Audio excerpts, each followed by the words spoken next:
അണ്ണാ വണ്ടി ഒന്ന് ഓടിക്കാൻ തരാം. വണ്ടിയോ പഠിക്കില്ലയോ?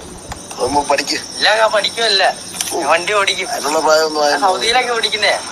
മുന്നേ ഇങ്ങ് വന്ന് ഓടിക്കുക. അങ്ങനെ തരത്തില്ല മരെ, അങ്ങനെ തരാനുള്ള സാധനം ഒന്നുമില്ല. കളിക്കാനുള്ള കളിപ്പാട്ടമല്ലല്ലോ. ബസ് തരാൻ ബുദ്ധിമുട്ടുണ്ട്.